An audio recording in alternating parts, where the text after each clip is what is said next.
जंगल में अचानक से एक दिन बाढ़ आ जाती है।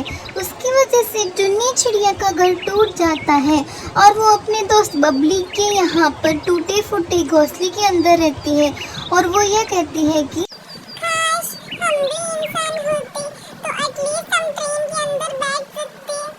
जंगल में बारिश की आवाज ने शोर जो मचा रखा था।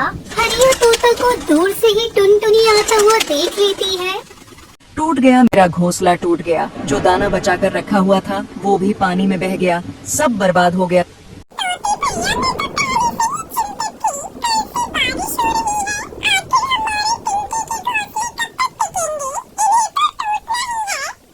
सुना है कौवा और कौवी घने जंगल में किसी सुरक्षित जगह पर जा रहे हैं। चलो चिड़िया, हम उनके पास जाते हैं और हम उन्हीं के साथ चले जाते हैं।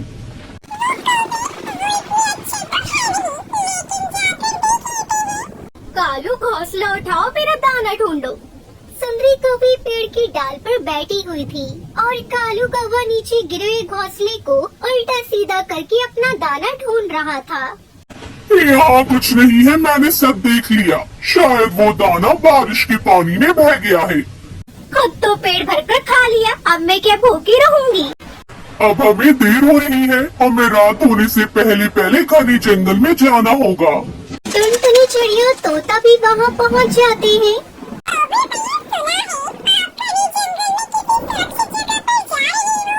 हाँ, वहाँ एक बड़ा सा लोहे का बना हुआ घर है। हम तेज बारिश में वहाँ बैठकर खुद को बारिश से बचा सकते हैं।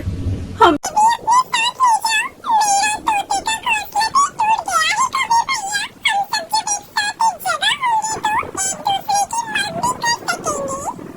कालू कौवा घने जंगल में जाता है। बाकी सभी कालू कौवे के पीछे पीछे थे।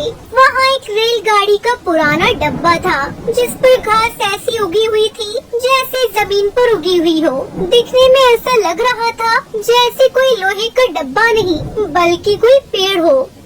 ये चीज है जिसकी मैंने पिछले दिनों खोज की थी। इसके अंदर देखो, अंदर से बिल्कुल साफ सुथरा, हम सब यहाँ आराम से रह सकते हैं। कौवे भैया, यहाँ तुम बारिश से बच सकते हैं। अब हम जी सकेंगे और बारिश के रुकने के बाद बाहर का मौसम देख सकेंगे। ओ मोटी चोंच वाले, दूर होकर बैठो, चिड़िया के पास बैठो। ये जगह मेरे कालू जी की है, कैसे मेरे करीब होकर बैठ रहा है। ओ टुनटुनी सुनो, अगर तुम दोनों ने इसमें रहना है तो हमारे लिए दाना लाना होगा, फिर ही तुम दोनों को यहाँ रहने देंगे। सुंदरी बहन, आप तो हमेशा लड़ाई की बातें करती है। हम ला देंगे दाना भी आपको। फिर कालू सुंदरी के डर की वजह से टुनटुनी चिड़िया बेचारी तेज बारिश में कौवे के लिए दाना लेने जाती है। जंगल में पानी होने के कारण दाना नहीं मिल रहा था। तभी कबूतर बारिश का मारा हुआ उड़ता उड़ता रेल के उस पुराने डब्बे के पास आ जाता है। कोई है? अरे यहाँ कोई है? हाँ, हम हैं यहाँ, बताओ क्या बात है। पक्षियों को वहाँ देखकर कबूतर खुश हो जाता है। मैं समझा यहाँ कोई नहीं होगा। अच्छा हुआ जो आप सब भी यहाँ हो। मैं भी रात गुजारने के लिए यहाँ आया हूँ। ना ना, ये हमारा घर है, हम अपने घर में किसी को नहीं आने देंगे। कौवे कौवी, मैं कबूतर हूँ, तुम्हारा पुराना जानने वाला। क्या तुम मुझे भी यहाँ आने नहीं दोगे? गंदी आंखों वाले, याद कर, मैंने दाना क्या तेरे घोंसले से चुरा लिया था? तो उन्हें मार मार कर मेरी पूंछ घायल करती थी। कभी नहीं, हम तुम्हें यहाँ कभी नहीं आने देंगे। बेचारी टुनटुनी चिड़िया भी धक्के खा खा कर लौट आती है।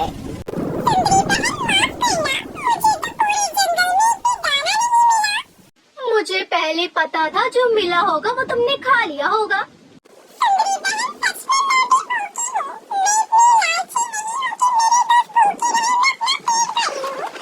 फिर टुनटुनी चिड़िया सुंदरी कौवे को कबूतर के लिए मनाने की कोशिश करती है, लेकिन वो नहीं मानती। सुंदरी बहन, अगर तुम कबूतर को नहीं आने दोगी तो हम भी यहाँ नहीं रहेंगे। चलो हरिया भैया, ऊपर वाला हमें कोई भी सुरक्षित छत दे देगा। टुनटुनी चिड़िया तोते को साथ लेकर वहाँ से बाहर निकल जाती है। फिर कबूतर, तोता और टुनटुनी वहाँ से चले जाते हैं। फिर कुछ दूर उड़ने के बाद नदी के उस पार बड़े बड़े पेड़ों में टुनटुनी चिड़िया को कोई बड़ी सी चीज नजर आती है। वहाँ नीचे वहाँ कुछ है, हमें वहाँ जाकर देखना होगा। वो सब दोस्त वहाँ आते हैं। अरे वाह, ये तो बहुत बड़ी चीज है, ट्रेन के इस डब्बे से भी बड़ी। इसके अंदर जाकर देखना होगा। वो एक पुराना किसी जमाने का गिरा हुआ जहाज था। फिर वो सब उसके अंदर जाते हैं। ऊपर वाले ने हमारी सुन ली। यहाँ तो छत भी है, खाने को चीजें भी पड़ी है। वो सब बहुत खुश होते हैं, उन्हें छत मिल गई थी। अब वो बारिश से सुरक्षित थे और भोजन भी था। वो सब बहुत खुश थे। वो सब एक साथ सीट पर बैठकर खिड़की से बाहर बारिश का नजारा देखने लगते हैं। थोड़ी देर बाद कालू कौवा सुंदरी कौवी भी वहाँ आ जाते हैं। टुनटुनी चिड़िया, तुम यहाँ हो? मेरा तो दिल ही नहीं लग रहा था। चलो तुम हमारे साथ चलो। सुंदरी कवि, हम सब यहाँ बहुत सुरक्षित है। तुम्हारे ट्रेन के डब्बे से भी ज्यादा ये घर सब पक्षियों के लिए है। यहाँ पर हर पक्षी के लिए दरवाजे खुले हैं। अब तुम जा सकती हो।